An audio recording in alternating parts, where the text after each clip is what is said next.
In section 2.3, we're going to be solving some more complicated equations. So the first kind is just an equation that has a variable on both sides. So the trick with this is that we need to get all the variable terms together on one side of the equation. So all the terms that have like an x in it, are variable terms on one side, and then the constant terms, the ones that do not have a variable, on the other. Right, and so I usually like to get variable terms on the left and constant terms on the right, but it doesn't have to be that way. So let's see a couple examples of this. So this one says 4x plus 3 equals 3x plus 5. So a couple things. One, when it says solve, we are looking for the x value that makes the equation true. And to do that, so this is just x that makes the equation true. But really what that looks like is we're going to get x alone on one side.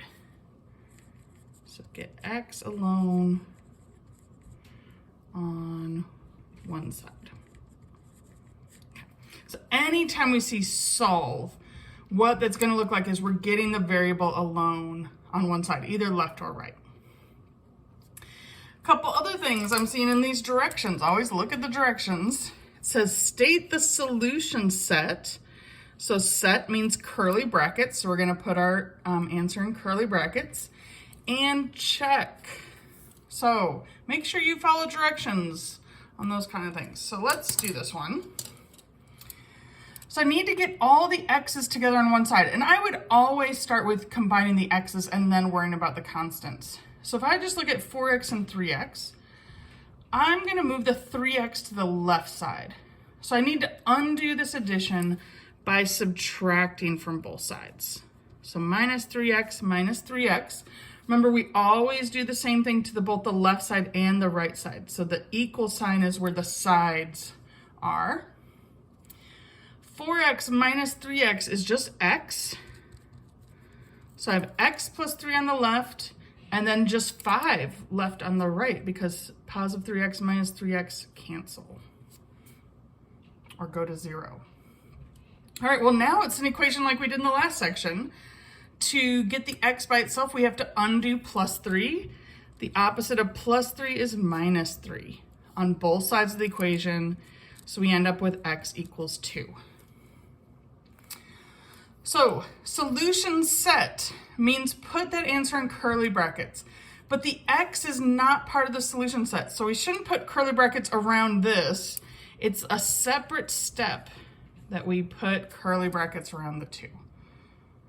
Okay? And I know that's something that we probably didn't do in high school, but that's something that we do in college. So we want to get used to that as a separate step for the curly brackets for set notation. And the last thing the direction said to do is check. So let's do a check.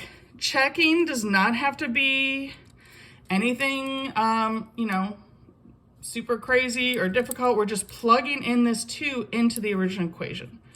4 times 2 plus 3, well, that's 8 plus 3 is 11. And we want to know if that's the same thing as 3 times 2 plus 5. So I'm plugging in that answer of 2 into both sides. Well, this is 6 plus 5, that's 11 as well. So yep, it checks out. So it doesn't have to show a lot of steps to check, but you want to show at least 1 or 2 steps to say, yep, it does work. Excellent, well, hopefully that one makes sense. Let's try another one. Now, when we're solving equations and we see parentheses like this, the first step should be, let's undo these parentheses. So I'm going to use the distributive property to rewrite this as negative 4k minus 20. And it's negative 20 because it's negative 4 times 5. The negative is distributing along with that 4. Equals, and then the right side I'm not changing. Negative 6k plus 2. So now that I've removed parentheses, so remove parentheses is definitely the first step. Now we want to combine the variables on one side. So combine the variables. Let me move this. So we can either move them all to the left or all to the right. Sometimes I look to see which way it's going to be positive.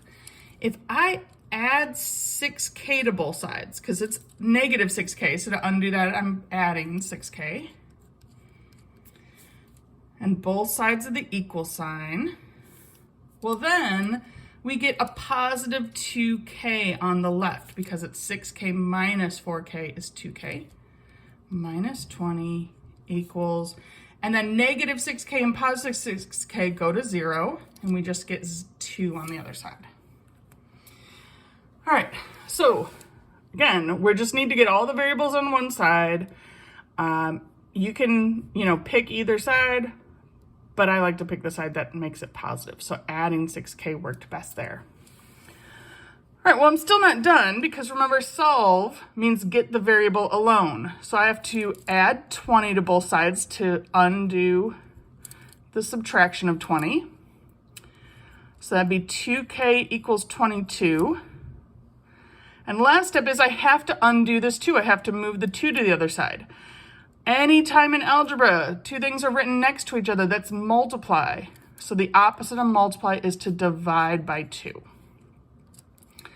So that gives us k equals 11.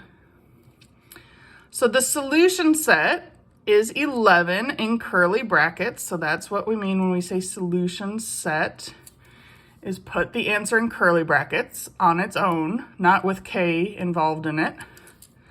And then we should check. So we're just going to go with the original equation, negative 4 times 11 plus 5 in parentheses equals negative 6 times 11 plus 2. And so we just figure out what both the left and the right side are and see if they're equal. I'm using PEMDAS here because we're just plugging in and simplifying. So here I'm just going to do the 11 plus 5 to get 16. 4 times 16, that might be a calculator problem, which is fine. When you're checking, if you need a calculator, that's great. So I get negative 64 with that.